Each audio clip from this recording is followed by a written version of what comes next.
नमस्कार, जय जोहार। क्या आप भी गवर्नमेंट एग्जाम्स की तैयारी करना चाहते हैं? क्या आप भी मेमोरी टेक्निक्स और ट्रिक्स के जरिए बहुत ही कम समय में स्मार्ट स्टडी करना चाहते हैं? क्या आप चाहते हैं कि सीजी व्यापम टॉपर आपको पढ़ाए?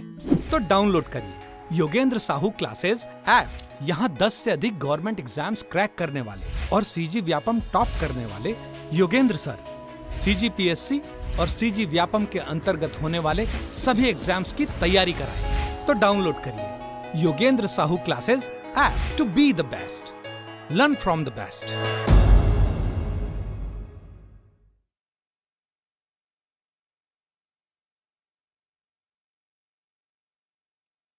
नमस्कार दोस्तों, स्वागत है आपका योगेंद्र साहू ऑनलाइन क्लासेस में।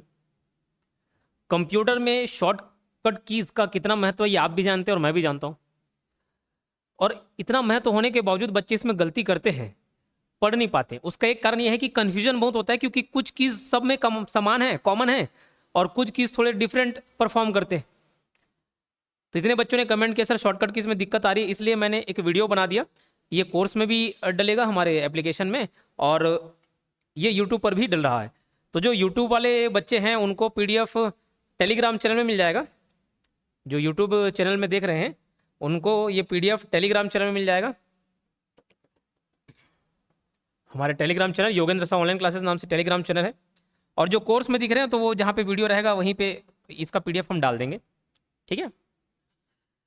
तो चलिए शुरू करते हैं।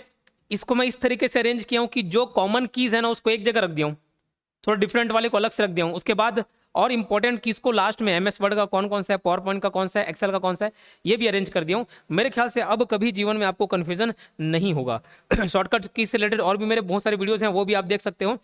चलो, तो ये बेसिक ऑपरेशन और नेविगेशन, बेसिक ऑपरेशन और नेविगेशन के अंतर्गत देखो कुछ कीज सारे जगह समान है। जैसे कंट्रोल प्लस एन, एन से आप याद रख सकते हो न्यू। तो पावर पॉइंट में, एमएस एक्सेल में और एमएस वर्ड में, पावर पॉइंट में, एमएस एक्सेल में, एमएस वर्ड में, तीनों जगह आपको अगर नया दस्तावेज, नया वर्ड चाहिए एन दबाओ, नया प्रेजेंटेशन चाहिए control plus N, MS Excel में नया वर्कबुक चाहिए, नया वर्कबुक, कंट्रोल प्लस एन दबाओ। एन सब में कॉमन है, बस कीवर्ड चेंज हो जाएगा। एमएस वर्ड के लिए डॉक्यूमेंट बोलते हैं, पावर पॉइंट के लिए प्रेजेंटेशन बोलते हैं, और एक्सेल के लिए वर्कबुक बोला जाता है। अब यहां पे ध्यान रखेंगे आप लोग, कंट्रोल प्लस एन और कंट्रोल प्लस एम, एम में भी कुछ नया खुलता है पावर पॉइंट में, नया, लेकिन वो नया प्रेजेंटेशन नहीं रहता, वो नया स्लाइड रहता है। स्लाइड, स्लाइड समझते हो, जैसे ये एक स्लाइड हो गया, आगे मैं नीचे खिसकाऊं और दूसरा स्लाइड हो जाएगा। तो पावर पॉइंट में कंट्रोल प्लस एन दबाने से नया प्रेजेंटेशन खुल जाएगा, लेकिन आपको चाहिए नया स्लाइड। तो कंफ्यूज मत होना, नया स्लाइड के कंट्रोल प्लस एन नहीं है, कंट्रोल प्लस एम है। इसको मैं फोकस करके इसलिए बोल रहा हूं ताकि आप गलती को ध्यान रख सकें। कोई दूसरा नया फाइल ओपन करना, कंट्रोल प्लस ओ सब में समान है। सेव करने के लिए भी तीनों चीजें समान है। प्रिंट करने के लिए भी कंट्रोल प्लस पी, बंद करने के लिए डब्लू, सब में डब्लू काम आता है। ये विंडो क्लोज करके याद रख लेना, विंडो क्लोज, जैसे विंडो को क्लोज कर दो बोल रहे हैं, डब्लू, कंट्रोल प्लस डब्लू से सब चीज क्या हो जाता है, बंद हो जाता है। बोले सर कैसे बंद होता है? कुछ नहीं, इधर आप देखोगे ये डब्बा दिया रहता है ना ऐसा साइन, तो ये मिनिमाइज हो गया, मैक्सिमाइज हो गया, और ये क्लोज का ऑप्शन। तो जो बटन आप क्लोज दबाने से ओपन होगा, जो डायलॉग बॉक्स ओपन होगा, वही dialog box control plus W दबाने से भी होता है। फिर उसमें पूछता है कि भैया आप बंद करना चाह रहे हो, इसको सेव करेंगे, इसको डोंट सेव करेंगे, इसको कैंसिल करेंगे, ये डायलॉग बॉक्स ओपन होता है, ठीक। फाइल को बंद करना है, ये ऑल्ट प्लस F4, ये भी काम आता है, alt plus F4, alt plus F4। और ध्यान रखना, जब आपके पास कोई प्रोग्राम रन नहीं होते रहेगा ना, तो भी आप ऑल्ट प्लस F4 दबाओगे तो आप कंप्यूटर को स्विच ऑफ कर सकते हो। वो एक डायलॉग बॉक्स ओपन हो जाएगा जिसमें पूछेगा कि भैया कंप्यूटर को स्विच ऑफ करना है क्या कि नहीं। तो क्लोज करने से रिलेटेड कंट्रोल प्लस डब्ल्यू भी याद रखेंगे और ऑल्ट प्लस F4 भी याद रखेंगे। आप समझ आई बात? टेक्स्ट एडिटिंग और फॉर्मेटिंग में भी जो कॉमन कीज हैं, पहले कॉमन पर बात कर लेते हैं, फिर जो डिफरेंट होगा उस पर भी बात कर लेंगे। कॉपी करना, पेस्ट करना, कट करना, अंडू, रीडू, ये सब में कॉमन है। कॉपी के लिए C, पेस्ट के लिए V, कट के लिए X और फिर कट पेस्ट के लिए V। Z में अंडू होता है, Y में रीडू होता है। ये मेरे ख्याल से बताने की जरूरत नहीं होगी। अंडू मतलब कोई काम आप किए, जैसे ये मैं कर दिया, लिख दिया, अब मुझे चाहिए कि इसको नहीं लिखना है, कंट्रोल प्लस Z दबाऊंगा, ये अंडू हो जाएगा। बोले नहीं नहीं फिर से करना है, कंट्रोल प्लस Y दबाया, रीडू हो गया। बोल्ड में थोड़ा सा गाढ़ा लिखाएगा, देखो जैसे ये पतला लिखा रहा है, ये थोड़ा सा पतला है, ये थोड़ा सा मोटा हो गया, बोल्ड हो गया। तो कंट्रोल प्लस B में बोल्ड होता है, आई से इटैलिक, इटैलिक मतलब थोड़ा टेढ़ा लिखाएगा, ऐसा ऐसे टेढ़ा। अंडरलाइन में इसके नीचे अंडरलाइन हो जाता है, तो कंट्रोल प्लस बी से बोल्ड, इटैलिक और अंडरलाइन, ये तीनों चीज़ें दोनों में समान है। समान वाला पहले सॉरी, समान वाला पहले देख लेते हैं, उसके बाद हम लोग अनकॉमन वाला देखेंगे। अल्टरनेटिव फॉर्मेटिंग, इसको याद रखेंगे, control plus shift plus F. Alternative formatting, control plus shift plus F और control plus shift plus F दोनों में कॉमन है, लेकिन जो एक्सेल है उसमें कंट्रोल प्लस 1 दबाने से होता है फॉर्मेट सेल। ठीक, चलो नेविगेशन और सिलेक्शन की हम बात करें इस टॉपिक के अंतर्गत। इसको याद नहीं रखना ना, ये एक टॉपिक को याद नहीं रखना, वो आपकी सुविधा के लिए। सब कुछ चुनने के लिए कंट्रोल प्लस ए दबाएंगे, सब एमएस वर्ड में आप जितने चीजें लिख रहेंगे सब सेलेक्ट हो जाएगा। पावर पॉइंट में जितने स्लाइड के अंदर जितना भी कंटेंट है वो भी सेलेक्ट हो जाएगा। एक्सेल में जितने सेल पे अपने काम किया सब सेल सेलेक्ट हो जाता है। फाइंड में देखोगे, फाइंड और रिप्लेस, फाइंड एंड रिप्लेस दोनों, एक बॉक्स खुलता है, एक डायलॉग बॉक्स खुलेगा जिसमें 3 ऑप्शन दिए रहते हैं, फाइंड, रिप्लेस और गो टू। ये एक ही डायलॉग बॉक्स है। फाइंड के लिए कंट्रोल प्लस एफ, रिप्लेस के लिए कंट्रोल प्लस एच और गो टू कमांड के लिए कंट्रोल प्लस जी। तो ये भी दोनों में सेम रहता है। पेज या स्लाइड के अंत में जाने के लिए, किसी भी पेज, एमएस वर्ड की बात करेंगे तो हम पेज में बात करेंगे, पावर पॉइंट के लिए स्लाइड की बात करेंगे, एमएस एक्सेल में भी सेम चीज है। तो अगर हमें अंत में जाना है तो कंट्रोल प्लस एंड दबाना पड़ता है। अंत में जाना है तो कंट्रोल प्लस एंड, और शुरुआत में जाना है तो control plus home, control plus home. ठीक, सभी में ये भी चीज कॉमन है। अब हम बात करेंगे स्पेसिफिक एप्लीकेशन शॉर्टकट्स, ये ज्यादा इंपॉर्टेंट है। अभी तक जो कॉमन था वो तो हम देख लिए, अब जो अनकॉमन है, जो कॉमन नहीं है, उस पर हम बात करेंगे। और जो सबसे ज्यादा आपको परेशानी होती थी इधर ही होती थी, अब कोई कंफ्यूजन नहीं होगा। और एक बात, अगर ये मेरा प्रयास आपको थोड़ा सा भी अच्छा लगता है तो सेशन को लाइक जरूर कर दीजिएगा। ठीक है, सेशन को आपको लाइक करना है, इससे मिलते जुलते कंटेंट जितने भी होंगे ना, यूट्यूब का एल्गोरिदम है, आप जिस चीज़ को लाइक कर रहे हैं मतलब वैसे कंटेंट आपको पसंद आता है, तो वैसा ही कंटेंट आप तक ये पहुंचाएगा। तो अगर ये कंटेंट आप तक पहुंचा है मतलब इसकी ज़रूरत आपको थी, तो आपको लाइक करना है ताकि ऐसे मिलते जुलते कंटेंट्स और रहें। और ये प्रयास कैसा लगा ये भी कमेंट बॉक्स में बता सकते हैं अगर कोई यूट्यूब में देख रहा होगा तो। और अगर इससे मिलते जुलते कोई और कंटेंट आप चाहते हैं कि आपको चाहिए तो वो भी आप बता सकते हो हमें, हम उस पर वीडियो बना लेंगे।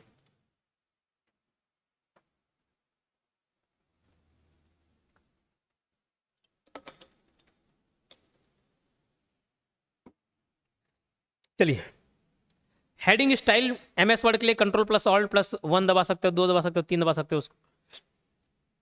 अब देखो, स्लाइड शो शुरू करना है। एमएस वर्ड में तो कोई ऐसे स्लाइड रहते नहीं है, एमएस एक्सेल में भी नहीं रहते। F5 आप ध्यान रखेंगे, यहाँ से 2 बटन होता है, एक होता है F5 और एक होता है shift plus F5, shift plus F5। ये देखो 5 मेरा ऐसा जैसे दिख रहा है, बच्चों को बहुत कंफ्यूजन होता है। F से याद रखना फर्स्ट, और S, ये S5 S एक ही समान है स्लाइड। तो याद रखना, जब आपको पहले स्लाइड से, फर्स्ट स्लाइड से प्ले करना होता है तो आप F5 दबाएंगे, और करंट स्लाइड से प्ले करना होता है तो शिफ्ट प्लस F5 दबाएंगे। और ये स्लाइड चल रहा है, आप चाहते हैं कि क्लोज हो जाए, क्योंकि जब आप स्लाइड प्ले करेंगे ना तो ऊपर नीचे का सब बटन हट जाता है, ये माइनस, ये सब बटन नहीं दिखेगा, कुछ नहीं दिखता, बस स्लाइड्स ही दिखते हैं। तब आपको उस केस में उस स्लाइड को बंद करना है तो क्या दबाओगे, एस्केप दबाओगे। तो ये कीज स्पेशल हमारे किसके लिए, पावर पॉइंट के लिए था, वो मैंने बता दिया। अब आपको चार्ट इंसर्ट करना है तो एमएस वर्ड और इसमें कोई कुछ खास शॉर्टकट की नहीं है इसके लिए, लेकिन एमएस एक्सेल में आप जाएंगे देखेंगे तो ऑल्ट प्लस F1 ये बटन दबाएंगे तो चार्ट इंसर्ट करने का ऑप्शन आपको आ जाएगा। करंट सेल को एडिट करने के लिए देखो F2 में इसमें होते हैं, लेकिन अलग काम होते हैं, अलग काम होते हैं। मैं आपको स्पेसिफिक जो काम की चीज़ें वो बता रहा हूँ। F2 में करंट सेल को एडिट करने का ऑप्शन हो जाएगा। क्या करने का, एडिट करने का ऑप्शन हो जाएगा। ऑटो सम, ये ऑटो सम क्या होता है, जितने भी सेल में अलग अलग आपने डेटा रखे हैं, ये ऑटो सम करेंगे मतलब वो सबको ऐड करके आपको दे देगा, ऐड करके टोटल वैल्यू जो होता है वो आपको बता देगा। तो भैया ये ऑटो सम के लिए एमएस वर्ड में, एमएस पावर पॉइंट में ऐसा कोई फंक्शन है ही नहीं ना, सिर्फ और सिर्फ किस में है, एमएस एक्सेल में है। तो ध्यान रखना, इसके लिए शॉर्टकट की है ऑल्ट प्लस इक्वल टू। अब मुझे मालूम है कि ये भी आप भूल जाओगे, अभी देखने से याद रहेगा, लेकिन एग्जाम में जब आएगा ऑप्शन कि ऑल्ट प्लस F1 है, कि ऑल्ट प्लस इक्वल टू है, कि कंट्रोल प्लस F1, कि कंट्रोल प्लस इक्वल टू, कि शिफ्ट प्लस इक्वल टू, भूल जाओगे। इसको मैं याद करने का एक तरीका बताता हूँ। ऑटो सम मतलब अ से ऑटो और ए से ऑल्ट है। ऑटो, ऑटो में देखो ये ALT यहीं कर लेना, ALT ये हो जाएगा। और भैया 5 + 6 + 7 करके मैं क्या लगाता हूँ, इक्वल टू ही तो लगाता हूँ, क्या इक्वल टू ही तो लगाता हूँ। तो ऑल्ट प्लस इक्वल टू, ये देखो कितना आसान है, याद रखना ऑटो सम में alt plus equal to. Sheets के बीच में स्विच करना है तो एक्सेल का ही काम है, अलग अलग वर्कशीट होते हैं, तो कंट्रोल प्लस पेज अप करोगे तो लेफ्ट साइड और ये राइट साइड ऐसे पेज अप पेज डाउन है ना, स्विच करना है तो। और कुछ महत्वपूर्ण शॉर्टकट कीज देखते हैं, जैसे स्पेलिंग और ग्रामर चेक F7 सब में मिल जाएंगे आपको same. Zoom in zoom out करना है तो देखो माउस को स्क्रॉल करोगे ना तो नहीं होगा, लेकिन कंट्रोल दबा के माउस को स्क्रॉल करोगे, मतलब ऐसे ऊपर तरफ स्क्रॉल करोगे तो वो जूम इन और नीचे तो जूम आउट ऐसे होता है। हेल्प के लिए सब जगह F1 F1 F1, और यहीं पे मैं F12 भी बता देता हूँ। F12 ज़्यादातर सेव करने के लिए होता है, सेव। तो भैया आप कोई नई चीज़ ट्राई कर रहे हैं, पहली बार एंट्री मारेंगे तो पहला स्टेप आपका क्या होगा, हेल्प मांगने का। दूसरों से हेल्प मांगोगे कि भैया मैं इसको कैसे ऑपरेट करूँ बताओ, तो इस तरीके से रखना। पहला स्टेप मतलब F1 क्या करेंगे आप, ये हेल्प विंडो रहता है, इसमें क्या खुलता है, हेल्प विंडो, ऐसे याद रखना। और F12 कैसे याद रखोगे, सब चीज़ खत्म करने के बाद आप क्या करोगे, उसको सेव ही तो करोगे। आप MS वर्ड में काम कर रहे हो, पावर पॉइंट में काम कर रहे हो, एक्सेल में काम कर रहे हो, सबसे लास्ट में क्या करोगे, उसको सेव करके तो क्लोज करोगे। तो F12 में क्या, सेव एज डायलॉग बॉक्स खुल जाता है, सेव होता है, ठीक है। चलो लाइन ब्रेक करना है तो Shift+Enter Shift+Enter, लेकिन MS एक्सेल में Alt+Enter होता है, इस बात का आप ध्यान रखेंगे। अब ये कंफ्यूजन आपका दूर हो जाएगा। फिर बहुत सारे देखो संक्षेप में मैं क्या बताया, कॉमन शॉर्टकट बता रहा हूँ, फिर कुछ में स्पेसिफिक शॉर्टकट है, हमने अलग देख लिए। नेविगेशन और फॉर्मेटिंग शीट बहुत सारे कॉमन है, ये ऊपर मैं बता ही चुका हूँ। अब कुछ और अलग से हम लोग शॉर्टकट कीज देख लेते हैं लाइन से, MS वर्ड के भी, एक्सेल के भी और पावर पॉइंट के भी। Ctrl+D तो फॉन्ट डायलॉग बॉक्स खुलता है, क्या खुलता है, फॉन्ट डायलॉग बॉक्स। L में लेफ्ट अलाइनमेंट होता है, R में राइट अलाइनमेंट होता है, E में सेंटर अलाइनमेंट और J में जस्टिफाई। मतलब लेफ्ट अलाइनमेंट मतलब लेफ्ट से चीज़ें लिखनी शुरुआत होंगी, राइट अलाइनमेंट में राइट से चीज़ें लिखाती हैं, और जो अक्षर है वो राइट साइड से बराबर होते हैं। सेंटर में सेंटर में कर्सर आ जाता है और सेंटर से लिखाना चालू होता है और सेंटर से बराबर रहता है। और J में लेफ्ट राइट सब तरफ बराबर कर देता है, जस्टिफाई करना बोलते हैं इसको। एक शब्द याद रखेंगे आप, इंडेंट। इंडेंट का मतलब होता है स्पेस, इंडेंट का मतलब होता है स्पेस। इंडेंट किस किस से क्रिएट किया जा सकता है, तो देखना इंडेंट के लिए टैब वर्ड भी यूज करते हैं, टैब बटन। जैसे मेरा कर्सर यहाँ पे है, मैं स्पेस बार दबाऊंगा तो ये कर्सर यहाँ आ जाएगा, फिर दबा यहाँ आ जाएगा, लेकिन मेरे को यहाँ से डायरेक्ट यहाँ जंप करना है तो मैं टैब बटन दबा दूंगा तो यहाँ से यहाँ जंप हो जाएगा, इंडेंट बढ़ाने के लिए। और ध्यान रखना MS वर्ड में एक शॉर्टकट की होता है Ctrl+M। क्या होता है Ctrl+M? मान के चलो आपने कुछ ऐसे पैराग्राफ लिखा हुआ है, अब मैं चाहता हूं कि इसको सेलेक्ट करने के बाद ये पूरा पूरा पैराग्राफ थोड़ा सा खिसक जाए, यहां तक आ जाए, मतलब इतना स्पेस खिसक जाए, तो सेलेक्ट करके Ctrl+M दबाऊंगा, ये पैराग्राफ इंडेंट कहलाता है। Ctrl+T दबाओगे ना तो T को भी साथ में याद रख लेना, Ctrl+T, ये हैंगिंग इंडेंट है। हैंगिंग इंडेंट में क्या होता है, पूरा पैराग्राफ का पहला लाइन बस छूट जाएगा, बाकी सब खिसक जाएगा यहां तक। तो दोनों एक ही काम है, बस T में ये ऊपर वाला लाइन नहीं खिसकता है। और यहीं से आप Ctrl+Q भी याद रखना, Q दबाओगे तो जितना भी आप इंडेंट दिए हो ना, छेड़छाड़ किए हो, सब का सब रीसेट हो जाता है। क्या हो जाता है, रीसेट हो जाता है, वापस अपनी जगह पे आ जाएगा जहां पे था वो। Ctrl+Shift+M ये बटन दबा के भी पैराग्राफ से इंडेंट हटा सकते हो। Ctrl+C करते तो हम जो कंटेंट होता है उसको कॉपी करते हैं, लेकिन Ctrl+Shift+C दबाओगे तो ये फॉर्मेट कॉपी होता है, फॉर्मेट टेक्स्ट फॉर्मेट कॉपी होता है। वैसे Ctrl+Shift+V पेस्ट होने के लिए यूज हो गया। अब देखो Ctrl+Shift+K, और यहीं पे मैं Ctrl+Shift+A ये भी बता देता हूँ, Ctrl+Shift+A। देखो A मतलब पहला अल्फाबेट। अब कोई भी आप सेंटेंस लिखोगे, द बॉय, ये देखो द बॉय, तो ये जब कोई भी सेंटेंस लिखोगे पहला अल्फाबेट जो होता है वो हम कैपिटल में लिखते हैं। तो ऐसे याद रखना, किसी भी चीज को अपर केस में बदलना है, upper case, upper case, upper case मतलब कैपिटल लेटर, अपर केस में बदलना है तो उसके लिए शॉर्टकट की है Ctrl+Shift+A। मैंने पूरा एक पैराग्राफ लिखा, फिर मुझे याद आया, यार इसको तो कैपिटल लेटर में लिखना था, कैसे दबाऊंगा, Ctrl+Shift+A। और याद करने का तरीका है, A फॉर अल्फाबेट, तो सबसे पहला अल्फाबेट कैपिटल लेटर होता है, तो कैपिटल लेटर के लिए A दबाऊंगा ऐसा। लेकिन Ctrl+A नहीं है, Ctrl+A तो पूरा सेलेक्ट ऑल के लिए होता है। कंट्रोल प्लस शिफ्ट प्लस ए दबाऊंगा तो वो पूरा चीज अपर केस में बदल जाएगा। तो लोअर केस में करना है, लोअर केस मतलब सारे लेटर्स को स्मॉल में रखना है, तो काट छाट दूंगा तो छोटा हो जाएगा, बड़े को काट दिया तो छोटा हो जाएगा, काटने से के रखना। कंट्रोल प्लस शिफ्ट प्लस के से स्मॉल कैप्स में बदल जाता है। कंट्रोल प्लस शिफ्ट प्लस के है, कंट्रोल प्लस के नहीं है, क्योंकि कंट्रोल प्लस के करने से तो हाइपर लिंक डलता है।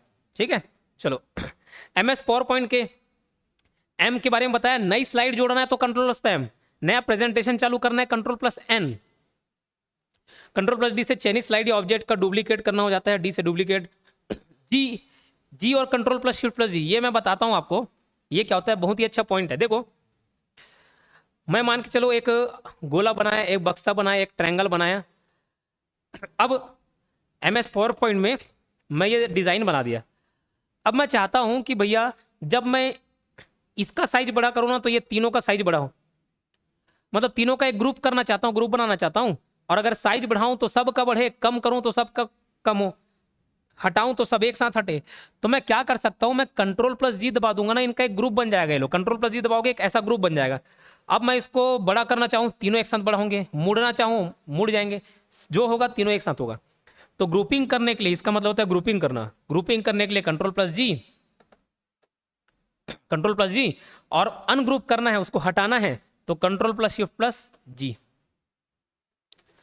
ठीक, फिर control plus shift plus up या डाउन एरो दबाओगे तो ऑब्जेक्ट को लेयर में ऊपर या नीचे ले जाना। Alt plus shift plus F9 grid line को दिखाना या छुपाना, ग्रिड लाइन के लिए है alt plus shift plus F9। ये पावर पॉइंट की हम बात कर रहे हैं। F5 और शिफ्ट प्लस F5 तो पढ़ ही चुके हैं। F6 में क्या होता है, स्लाइड पैनल्स के बीच स्विच करना। फॉन्ट बदलने के लिए control plus shift plus F है, और स्टाइल बदलने के लिए control plus shift plus S है। तो control plus shift plus F और control plus shift plus S font और स्टाइल के लिए हो गया। हाइपर लिंक के लिए कंट्रोल प्लस के। हाईलाइट जोड़ना या हटाना तो control plus shift plus H। Shift है देखो इन दोनों में, क्योंकि खाली कंट्रोल प्लस F करोगे तो फाइंड हो जाएगा, खाली कंट्रोल प्लस H दबाओगे तो वो रिप्लेस हो जाएगा, इसलिए control plus shift plus H है। इस बात को आप ध्यान रखेंगे। ठीक, अब पावर पॉइंट का देख लिया, अब एक्सेल का देखेंगे। एक्सेल का इंपॉर्टेंट है ना, इसको याद रखना। कंट्रोल प्लस T से टेबल बनाने का काम होता है। MS वर्ड में याद करो, MS वर्ड में ये हैंगिंग इंडेंट का काम करता था, लेकिन MS एक्सेल में टेबल बनाना है तो कंट्रोल प्लस T दबाना पड़ेगा। समझ आ रही बात, इधर ध्यान देना। Control plus shift plus L filter को ऑन ऑफ करने के लिए, control plus shift plus L filter में ला फिल्टर ऐसे याद रख सकते हो आप। अब देखो डेट डालना है, डेट और टाइम डालना है, बच्चे इसमें कंफ्यूज रहते हैं। तो मैं बता दूं, आप कीबोर्ड में बटन देखोगे ना तो कुछ बटन में दो ऑप्शन एक साथ दिए रहते हैं, जैसे ऊपर दिया रहेगा कॉलन और नीचे दिया रहेगा सेमी कॉलन, दोनों एक ही साथ हैं। तो डेट दबाना रहता है तो कंट्रोल प्लस आप सेमी कॉलन दबाएंगे, और टाइम दबाना आता है तो control plus shift plus semi colon. समझ आ रही बात? बोले सर ऐसा का है, देखो कंफ्यूज मत होना। डेट क्या है, ओवरऑल मोटा मोटी, जैसे मैं बोला मैं कल पढ़ाने वाला हूं, 3 तारीख को पढ़ाने वाला हूं। अरे 3 तारीख में पढ़ाने वाला हूं तो थोड़ा कंफ्यूजिंग हो गया, 3 तारीख में कब पढ़ाओगे? तो ज्यादा स्पेसिफिक किस में होगा, 3 तारीख को मैं सुबह 9 बजे पढ़ाऊंगा, 9:15 में, ये स्पेसिफिक हो गया। तो ज्यादा स्पेसिफिक जाना है, ज्यादा डीप जाना है तो ज्यादा मेहनत करना पड़ेगा, तो कंट्रोल प्लस सेमी कॉलन दबाऊंगा डेट, और ज्यादा स्पेसिफिक जाना है तो control plus shift plus semicolon दबाऊंगा तो टाइम। बोले सर फिर यहाँ पे सेमी कॉलन और कॉलन अंतर का है? अरे कुछ नहीं होता, आप शिफ्ट बटन दबा के ना इसको दबाओगे, दोनों एक ही जगह होता है। शिफ्ट दबाने से ना ऊपर वाला फंक्शन काम कर देता है, इसलिए है, बस लिखाया है। एकदम बारीक कभी पूछ दे तो, बाकी मुझे नहीं लगता ऐसे क्वेश्चन बनेंगे। तो कंट्रोल प्लस शिफ्ट दबाओगे तो ऑटोमेटिक ये वाला ना होकर ये आ जाएगा, कॉलन आ जाएगा। बाकी इसको सेमी कॉलन कर लोगे तो भी एक ही मतलब है। ठीक है, अब एक और चीज है एक्सेल में जो बहुत इंपॉर्टेंट, फॉर्मूला नहीं बोलेंगे, शॉर्टकट बोलेंगे, एकदम इंपॉर्टेंट, कंट्रोल प्लस स्पेस और शिफ्ट प्लस स्पेस। देखो जो खड़ा खड़ा रहता है ना उसको हम लोग कॉलम बोलते हैं, और जो ऐसा लेटर रहता है उसको रोज बोलते हैं। ठीक है, तो देखो सी से कॉलम और सी से कंट्रोल प्लस स्पेस दबाएंगे ना तो पूरा कॉलम सेलेक्ट हो जाता है, और शिफ्ट प्लस स्पेस दबाएंगे तो पूरा का पूरा रोज सेलेक्ट हो जाता है। सी से कॉलम, सी से कंट्रोल, कंफ्यूजन दूर हो जाएगा। अब ध्यान रखना, पूरे के पूरे मेरे एक रो को हाइड करना। मान के चलो इस रो में ऐसा डेटा है जो मैं चाहता हूं कि भैया बाहर वाले को नहीं दिखे। हम लोग अपने मोबाइल में कुछ फोटोज को हाइड करके रखते हैं ताकि दूसरे को मत दिखे, बस वैसे ही अगर मुझे कॉलम को हटाना है कॉलम को हाइड करना है तो Ctrl+9, और नहीं सॉरी, रोज को हटाना है तो Ctrl+9, और कॉलम को हटाना है तो Ctrl+0। ये रोज को हटाने के लिए, कॉलम को हटाने के लिए, हाइड करने के लिए है ना, हाइड करने के लिए, हाइड वर्ड छुपाने के लिए। सर कैसे याद रखोगे? देखो इसमें हमने कॉलम से याद कर लिया, Ctrl+स्पेस बार में कॉलम सेलेक्ट हो जाएगा तो उसको कॉलम से याद किया, फिर जो बचा हुआ है Shift+स्पेस बार रोज क्लियर हो गया। इसमें कैसे याद किया हूं मैं? जैसे कोई रोते रहता तो बोलते नहीं, नहीं रो बेटा नहीं रो, तो नहीं से 9, नहीं से 9, और रोज से याद ना रोज, तो Ctrl+9 दबाने से रोज हाइड होता है और Ctrl+0 दबाने से कॉलम हाइड होता है। इस बात को आप याद रखेंगे, वही यहाँ पे लिखा हुआ है।